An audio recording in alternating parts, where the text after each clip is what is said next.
Bartolomeo Cristofori created approximately 9 pianos between 1709 and 1730.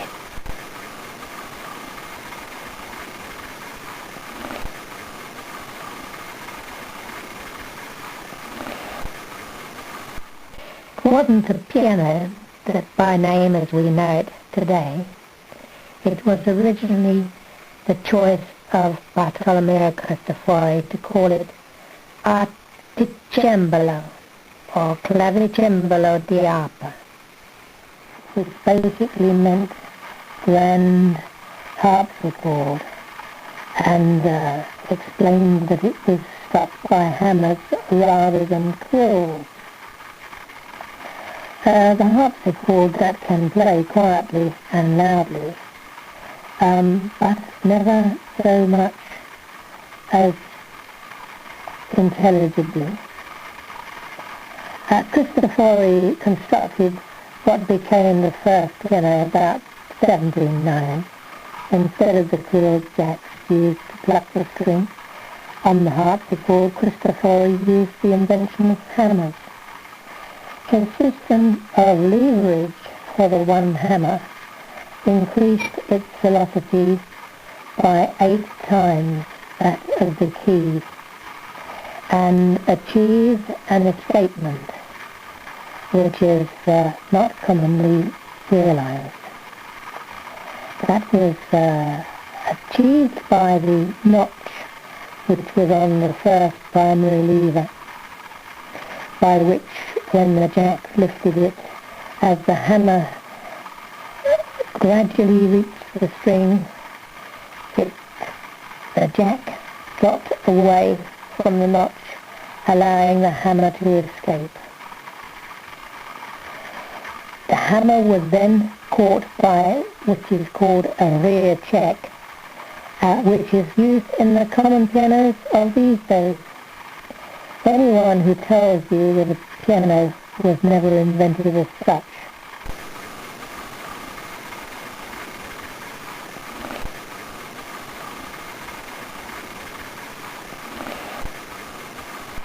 is basically incorrect. The invention that Cristofori produced, however, was very much like the harpsichords which were owned by Fernando di Medici, very expensive. Prince Fernando di Medici had about 40 harpsichords and spinets, and employed Bartolomeo Cristofori to build new ones. Cristofori was able to make many changes to improve the tones of his pianos in the remainder of his life, one of which in 1720 was the addition of a soft pedal which enabled the movement of the keyboard to slide in such a way that the bi-chord stringing, which is 2 strings per note, which was used by Cristofori throughout his piano, was moved to strike only one of the 2 strings, which produces thereby the quieter sound. The cost of these instruments was, like the harpsichord, absolutely prohibitive to the normal person who would never have dreamed of even owning a harpsichord, let alone a new invention. The strategy and the wealth of princes and kings and queens was the benefactor for the harpsichord.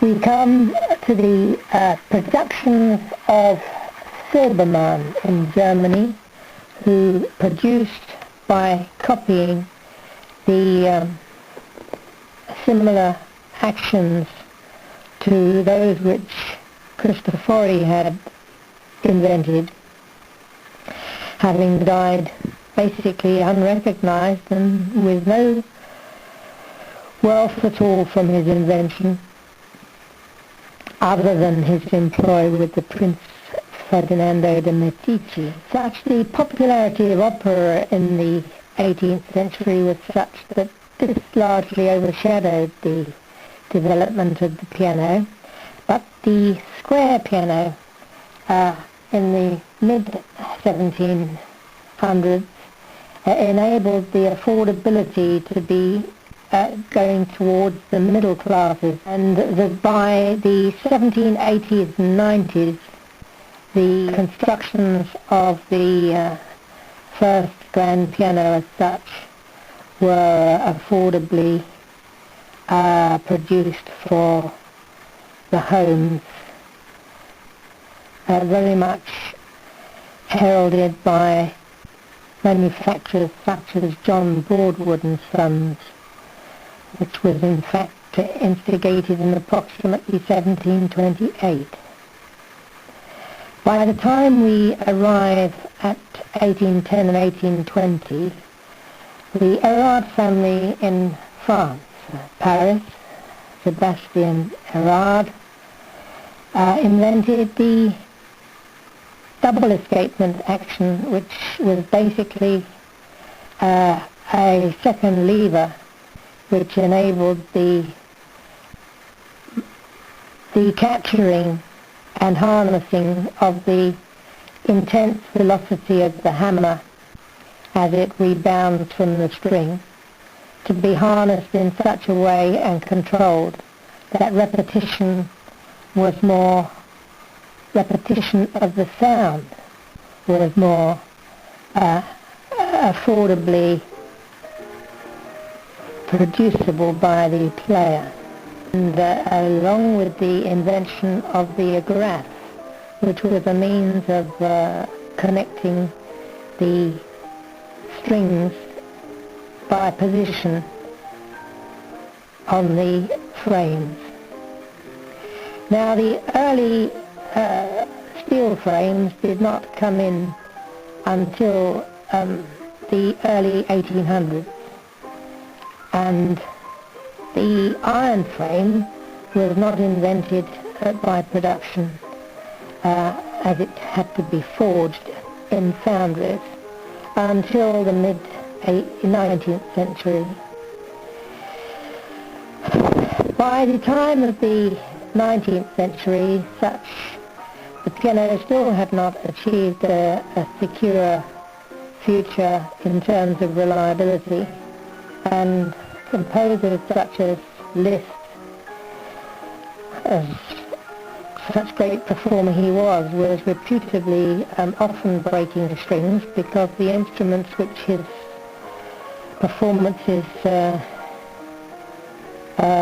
proposed for manufacture were substandard, and the strings were unable to cope with the tolerances which the sound required for the performance and its entirety of volume were not affordably strong. This was largely overcome by the invention of the iron frame piano, separate to the steel plate, which was some 40-50 years earlier. So we arrive at the 20th century, with the 1900s, and if it wasn't for the two great wars, the productions of the theatre, where the concert hall, its invention, became the prowess of state, such Tin Pan Alley put the sound of music into the affordable homes of the common man. And so you see that many of the achievements of Cristofori was the invention of the piano. It is absolutely pitiful to suggest that the piano was never invented as such, as I see one person once wrote. Further, Cristofori did produce the absolute ultimate in reverse rest length stringing, in which the strings were sighted and attached to its pins beneath the rest length. This gave the piano the option, compared to nowadays, of having far less distance for the hammers to travel, and produced, although CHRISTOFORI's being the simpler action, without the double escapements, enabled a very light and fluent touch. It is only in a study of all these things that when you buy a piano from a seller, you are able to realize that there is much more to understanding and playing as a pianist as compared to somebody who simply plays a piano or has it solely as a piece of furniture. There is very much more to buying a piano than there is to paying for it, to having it given you, or even spending hundreds of thousands of pounds. The principles that I have always used in my performance are that the music takes the priority. It is never the instrument. To that degree, I always believed that the only way I could succeed was to own the best instrument. That is not necessarily the most expensive. It is the best instrument to play, irrespective of age.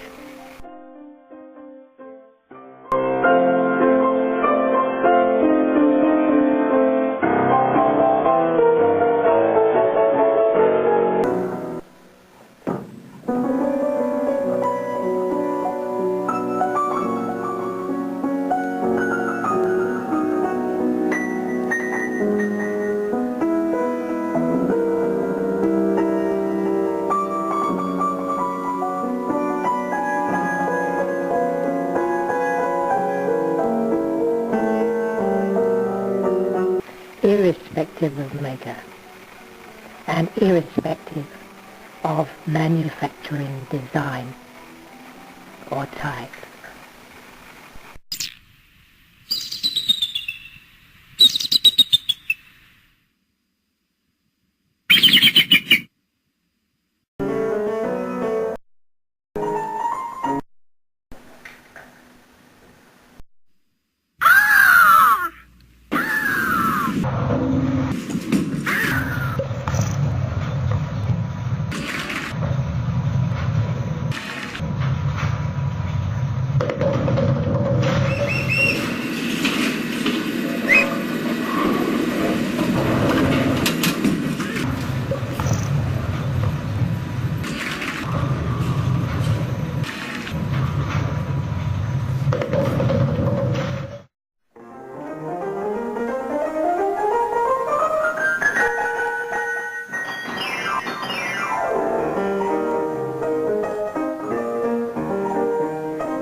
everything everybody else ever told me was absolute poppycock.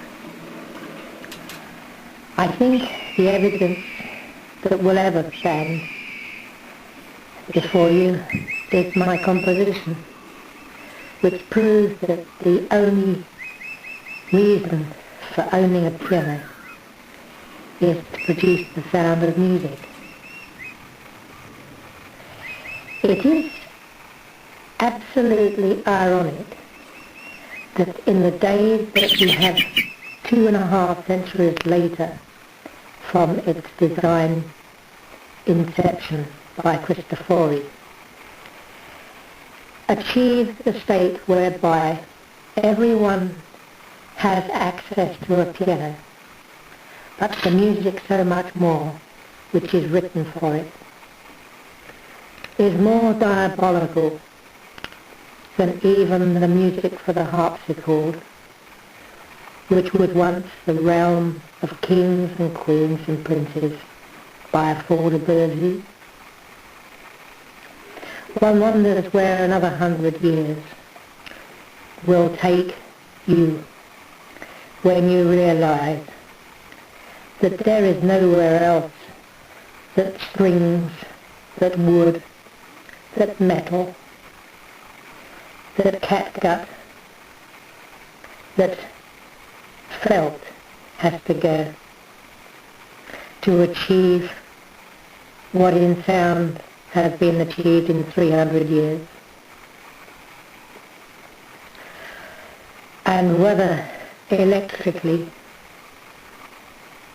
any measure of the criteria of such you may measure or say as greatness can be accountable using electricity, I would never have so many years ahead of her to even so much as measure. That has to be done to you, who are looking for something perhaps for your lounge. But my pianos are much more than that.